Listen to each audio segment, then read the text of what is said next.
Thank you. Looks like everyone's ready. Sure. Let me start by giving an update on our two officers that were shot over the weekend. One officer that was shot, who was shot in the shoulder where the bullet went in and out, has been treated and released. It's back home recovering still. The second officer, who was shot a couple of times, one bullet went across his upper torso and another bullet went hit his arm. He is still being treated in the hospital for either more tests and or surgeries in order to get him back up on his feet and back home for further recovery. Chief of Detectives Brendan Dinahan will give you an update after I finish my remarks on the investigation of the shooting. So that two officers that were shot brings the total number of officers shot to 41. Shot at 41. Let me repeat that. There were 41 officers shot at so far this year. 10 were shot. Another way to say that is 51 officers were shot at or shot this year in Chicago. Chicago police officers.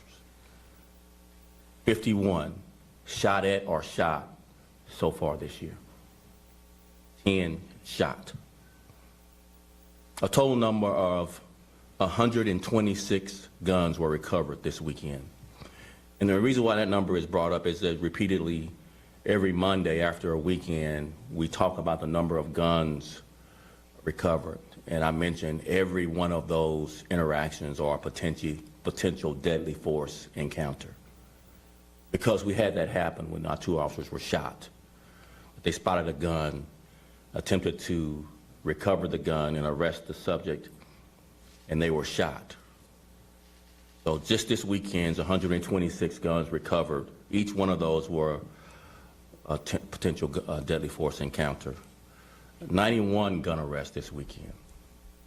That brings the total number of guns recovered in Chicago in 2020 to 6,967. Total number of guns recovered in Chicago so far this year by Chicago police officers is 6,967. Every one of those 6,967 guns recovered are a potential deadly force encounter. I'd like to move to another subject. So the two officers shot were part of a team of officers that we convened this year to fight or reduce violent crime, the Summer Mobile team that works with our community safety team. So it's a combination of two teams merged together for one big citywide team, primarily deployed on the south and west sides to address the violence we've seen this summer. That team, citywide team, was a reorganization that I put in place that reorganization began at my 4-week point. I had been on the job 4 weeks. I realized that we weren't aligned with what was happening on the ground, given not only the pandemic, but the George Floyd incident in Minneapolis and the increasing violence. This was all in April, happening in April and May, where I was making this assessment, this diagnosis of our alignment, of our resources, and I decided to reorg the department. That reorganization was in full effect, fully implemented, last part of July. And since then, it's been about 6 weeks. Murders are down compared to the previous 6 weeks before they were created, 50%. And shootings are down 15%. I'm gonna say that again. I was on the job 4 weeks, decided that our alignment was not appropriate for the level of not only the restrictions on COVID, but also the civil unrest associated with the George Floyd incident and the increasing violence as it relates to what's happened in protests. So we reorged the department that was in full effect with a citywide team on the south side and west sides and a critical incident response team in our downtown. Those were new teams created in response to what was happening on the ground, different from the reorganization that had taken place before my tenure started. And since that reorganization, murders are down 50% compared to the previous 6 weeks. So it's been in place for 6 weeks. So the 6 weeks since these teams have been created, and the previous 6 weeks, murders are down 50% and shootings are down 15%. Overall crime this year is down 19% in Chicago for 2020. Overall crime is down 19% so far this year in Chicago. Our clearance rates for our homicides are over 40%. Have some room to improve, but that's a significant improvement. Our weekend murders, we had 10 murders over the weekend and 42 shootings with 52 shooting victims. And now I'll bring up Chief of Detective Brendan Denahan for remarks on the shooting of our 2 officers for an update on that investigation. Brendan.